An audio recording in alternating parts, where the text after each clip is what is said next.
ഇനി നമുക്ക് പാമ്പാട ഫ്രൈ ചെയ്തെടുക്കാം കേട്ടോ. അപ്പോൾ അതേ പാമ്പാട ചെറിയ കഷ്ണങ്ങളാക്കി എടുക്കണം. ഇനി നമുക്ക് വേണ്ടത് ചുവന്നുള്ളി, വേപ്പില, പിന്നെ മുളക് പൊടി, മഞ്ഞൾപ്പൊടി, ഉപ്പ്, പിന്നെ കുറച്ച് വിനാഗിരി. അപ്പോൾ ഇത്രയും ചേർത്തിട്ട് നമുക്കൊന്ന് നന്നായിട്ട് അടിച്ചെടുക്കാം.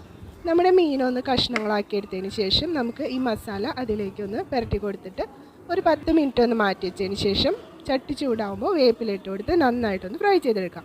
ഓക്കെ, അപ്പോൾ എൻ്റെ സൗണ്ട് ജലദോഷം കാരണമാണ് കേട്ടോ ഇങ്ങനെ ഇരിക്കുന്നത്. അപ്പോൾ എല്ലാവരും ക്ഷമിക്കണം. അപ്പോൾ ഇതേ വീണ്ടും ചട്ടിയൊക്കെ വെച്ച് കൊടുത്തിട്ടുണ്ട്. ഇനി ഇതേ വേപ്പിലിട്ട് കൊടുത്തു, പിന്നെ നമ്മുടെ മീനും കൂടി ഇട്ട് കൊടുത്തിട്ടുണ്ട്. നമുക്കിത് നല്ല രീതിയിൽ തന്നെ ഫ്രൈ ചെയ്തെടുക്കാം. അപ്പോൾ ഒരു സിമ്പിളായിട്ടുള്ള ഒരു ഫിഷ് ഫ്രൈയുടെ റെസിപ്പിയാണ്. അപ്പോൾ എല്ലാവരും ഇതുപോലെ ഒന്ന് ട്രൈ ചെയ്ത് നോക്കാം. പുതിയ വീഡിയോ ആയിട്ട് നമുക്ക് ഇനിയും കാണാം.